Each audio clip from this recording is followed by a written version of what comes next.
Hi friends, welcome to Sandhya Kutti channel. இன்னைக்கு நம்ம channel மூலமா பாத்தீங்கன்னா ஆல்ரெடி நம்ம ஃப்ளஃபியா நல்ல புசு புசுன்னு இட்லி வர்றதுக்கு என்ன மெத்தட்ல செஞ்சா சாஃப்டான இட்லி கிடைக்கும் அப்படின்னு சொல்லிட்டு நம்ம சேனல் மூலமா ஏற்கனவே அப்லோட் பண்ணிருக்கேங்க.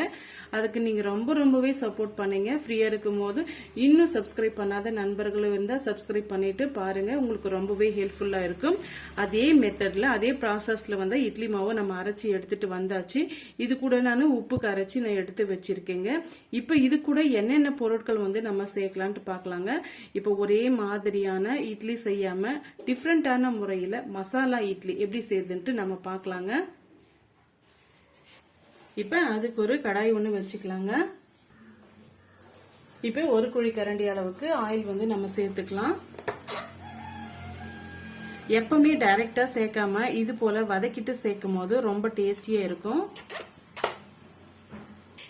ஆயில் நல்லா சூடாயிட்டு வந்துருச்சுங்க. இந்த ஸ்டேஜ்ல ஒரு பெரிய டீஸ்பூன்ல 1 டீஸ்பூன் அளவுக்கு கடலை பருப்பு, 1 டீஸ்பூன் அளவுக்கு உளுந்து எடுத்து வச்சிருக்கேன். இதை வந்து நம்ம சேர்த்து விட்டுக்கலாம்.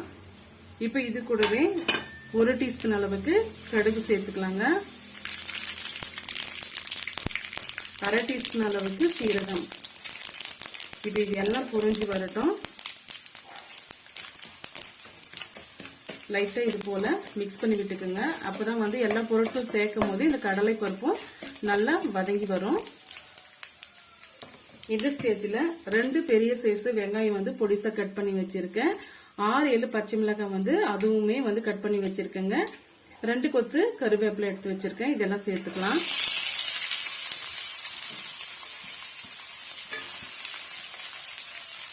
சேர்த்துட்டு நல்லா வந்து மிக்ஸ் பண்ணி கொடுத்துக்கலாம். இப்ப ஹை ஃப்ளேம்லயே வச்சுக்கோங்க.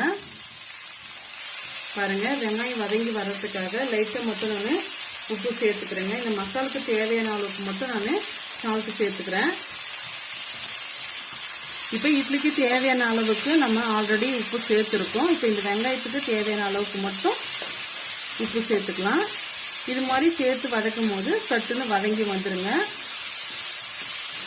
இது ஒரு 70% வந்து நல்லா வதங்கி வந்தாலே போதும். ஏன்னா நம்ம ஆவில தான் வேக வச்சு எடுக்க போறோம். பாருங்க, இப்ப நம்ம உப்பு சேர்த்து ஒரு 2 நிமிஷம் ஆயிடுச்சு. இது கூட ஒரு கைப்பிடி அளவுக்கு கொத்தமல்லி இலையும் 1 கைப்பிடி அளவுக்கு புதினா இலையும் வந்து நான் கட் பண்ணி வச்சிருக்கேன். அதை வந்து சேர்த்து விட்டுக்கலாம். இது நம்ம இட்லி சாப்பிடும்போது நல்ல அந்த ஃப்ளேவர் வந்து நமக்கு நல்ல வாசனையோட நல்லா இருக்கும்.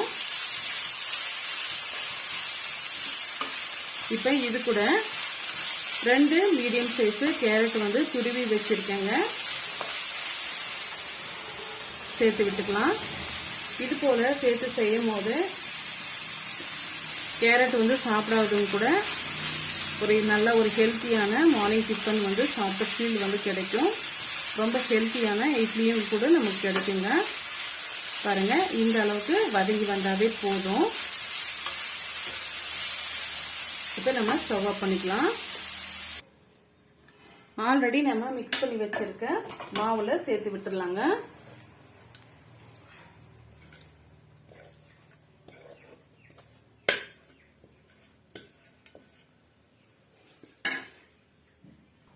இப்ப நம்ம மிக்ஸ் பண்ணி விட்டுக்கலாங்க. இப்ப இதை பாத்தீங்கன்னா நம்ம தோசையாவும் பயன்படுத்திக்கலாம், இல்ல வந்து இட்லியாவும் செய்து எடுத்துக்கலாங்க. நாம தோசையாவும் செய்து காட்டுறேன். ஃபர்ஸ்ட் வந்து நம்ம இட்லி ஊத்தி எடுத்துக்கலாம்.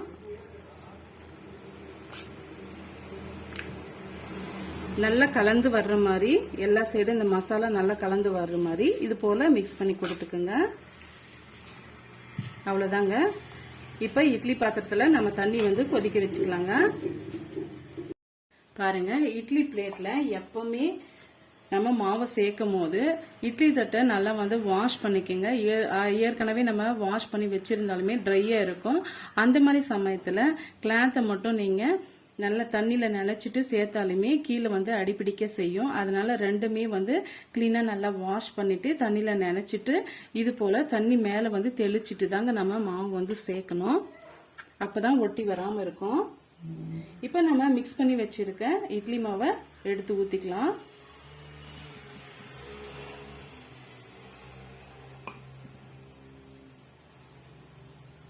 இதே போல எல்லா பிளேட்டுகளையும் நம்ம இட்லி மாவு ஊத்திக்கலாங்க. எப்பவுமே வந்து இட்லி ஊத்திட்டு பிறகு நல்லா தண்ணி நல்லா தகன்னு கொதிச்சு வரணுங்க. கொதிச்சு வந்த பிறகுதான் நம்ம மாவை வந்து சேர்த்து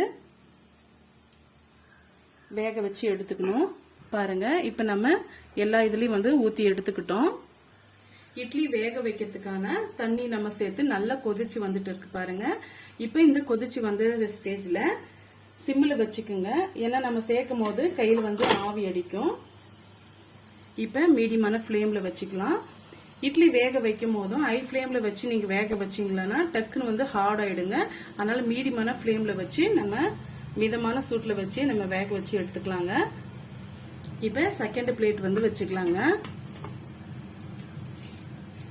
எந்த ஸ்டேஜ்ல நான் ஹை ஃப்ளேம்ல வைக்கணும்னு சொல்லிட்டு நான் சொல்றேன். ஏன்னா இப்போ ஒவ்வொரு பிளேட்டும் வந்து நம்ம ஆல்ரெடி மாவு ஊத்தி வச்சிருந்தா டக்குன்னு நம்ம வச்சிடலாங்க. ஒவ்வொரு பிளேட்டும் வந்து சேர்த்து பின்னாடி வந்து மாவு நீங்க வைக்கிறதா இருந்தா மீடியமான ஃப்ளேம்ல தான் இருக்கணும். ஆல்ரெடி நம்ம கீழே ஊத்தி வச்சிருக்க மாவு வந்து வெந்து வரும் இல்லைங்களா, அதனால வந்து மேல இருக்கிற மாவும் நல்லா கரெக்டான பதத்துக்கு வெந்து வரணும்னா இந்த ப்ராசஸ் நீங்க பண்ணிதான் ஆகணும். இப்ப மேல் பிளேட்டுக்கும் நம்ம ஊத்தி எடுத்தாச்சுங்க. இப்ப அதையுமே நம்ம வச்சுக்கலாம். வச்சுட்டு இப்ப மூடி போட்டு விட்டுடலாங்க. அவ்வளவுதாங்க. இப்ப நான் மூடி போட்டு விட்டுக்கிட்டேன். இப்ப ஹை ஃப்ளேம்ல வச்சுக்கலாம். இப்ப நம்ம கேஸ்ல வந்து நம்ம செய்யறதுனால ஹை ஃப்ளேம்ல இப்ப வச்சுக்கலாங்க. இப்ப நீங்க அடுப்புல செய்யறதா இருந்தா மிதமான தீயில வச்சு வேக வச்சு எடுத்துக்கோங்க. இது பெரிய பாத்திரம்ன்றதுனால இப்ப ஹை ஃப்ளேம்ல வச்சுக்கலாம். இப்போ ஒரு 10ல இருந்து ஒரு 15 நிமிஷம் ஆகுதுங்க. அப்பதான் வந்து நல்ல கரெக்டான அளவுக்கு வெந்து வரும். வெந்து வந்த பிறகு நான் ஓபன் பண்ணி காமிக்கிறேன். பாருங்க, ஒரு 10ல இருந்து ஒரு 15 நிமிஷம் ஆயிப்போச்சு. இப்போ ஓபன் பண்ணி பார்க்கலாம். ஓபன் பண்ணும்போது சிம்ல வச்சுக்கோங்க. பாருங்க, சூப்பரா நம்ம மசாலா இட்லி வந்து ரெடி ஆயிடுச்சு. இப்ப நம்ம ஸ்டவ் ஆஃப் பண்ணிடலாம். இப்ப நம்ம எடுத்து வச்சிருக்கீங்களா பிளேட்டு, இது வந்து பிளாட்டான ஒரு பிளேட் மேல அப்படியே வந்து இது போல கவிழ்த்து போட்டுக்கோங்க. கவிழ்த்து போட்டுட்டு இந்த மேல இருக்கிற பிளேட்டை வந்து எடுத்து விட்டுருங்க.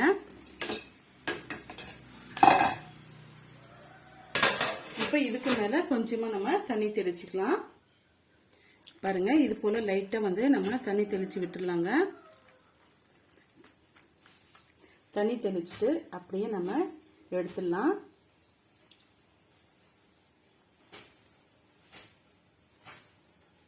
பாருங்க, சூப்பரா வந்து நம்ம இட்லி வந்து ரெடி ஆயிடுச்சு.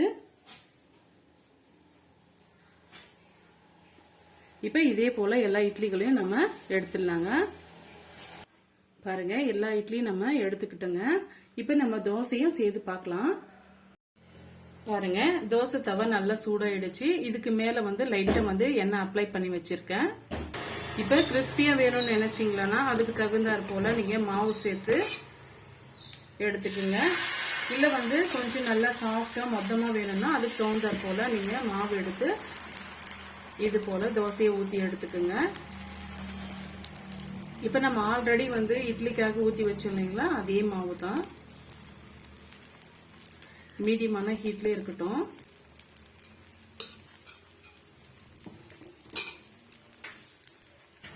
பாருங்க, லைட்டா வந்து வெந்து வருது. இந்த ஸ்டேஜ்ல கொஞ்சமா நம்ம ஆயில் வந்து அப்ளை பண்ணிக்கலாம்.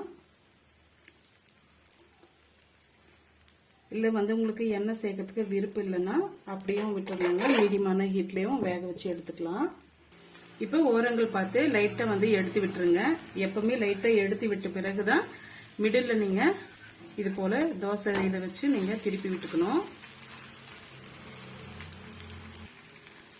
ஒரு பக்கம் 2 நிமிஷமும் இன்னொரு பக்கமும் 2 நிமிஷமும் போட்டு நம்ம வேக வச்சு எடுத்துக்கலாம். அப்பதான் நல்லா கிறிஸ்பியா நமக்கு கிடைக்குங்க. இல்ல சாஃப்டா நீங்க வெந்து வரணும் அப்படின்னு நினைச்சீங்கன்னா ஒன் சைடே கூட நீங்க வேக வச்சு எடுத்துக்கலாம். நான் எப்பவுமே வந்து மசாலா தோசை செய்யும் போது இது போல 2 சைடும் போட்டு நான் வேக வச்சு எடுத்துப்பேன். ஆப்போசிட்ல நீங்க திருப்பி போடும் போது ஜஸ்ட் வந்து ஒரு நிமிஷத்துக்கு வந்து வேக வச்சு எடுத்துக்கிட்டீங்கன்னா உங்களுக்கு சாஃப்டா கிடைக்கும். இல்ல கிறிஸ்பியும் வேணும்னு நினைச்சீங்கன்னா 2 நிமிஷத்துக்கு விடுங்க. இப்ப இதுக்கு மேலேயும் நீங்க ஆயில் வந்து அப்ளை பண்ணணும்னு நினைச்சீங்கன்னா அப்ளை பண்ணிக்கலாம். நான் இன்னைக்கு வந்து அப்ளை பண்ணல. பாருங்க, இந்த சைடும் வந்து இது போல ஓரங்கள் பார்த்து எடுத்து விட்டுட்டு பிறகு வந்து நீங்க எடுத்துக்குங்க. அவ்வளவுதாங்க, நம்ம சூப்பரான மசாலா தோசையும் ரெடி ஆயிடுச்சு. பாருங்க, நல்ல மொறு மொறுப்பான மேல வந்து சாஃப்டா வந்து நம்ம தோசையும் சேர்த்து எடுத்துக்கிட்டோம். அதுக்கு பாத்தீங்களா ரெண்டுத்துக்கும் சேர்ந்த மாதிரி நான் வேர்க்கடலை சட்னி வந்து நான் செய்து வச்சிருக்கேங்க. ரொம்பவே சூப்பரான மசாலா இட்லியும் மசாலா தோசையும் அதுக்கு ஏற்றவாறு வேர்க்கடலை சட்னியும் நம்ம செய்திருக்கோங்க. இந்த டிஃபன் ரெசிபி கண்டிப்பா உங்களுக்கு பிடிக்கும்னு நினைக்கிறேன்.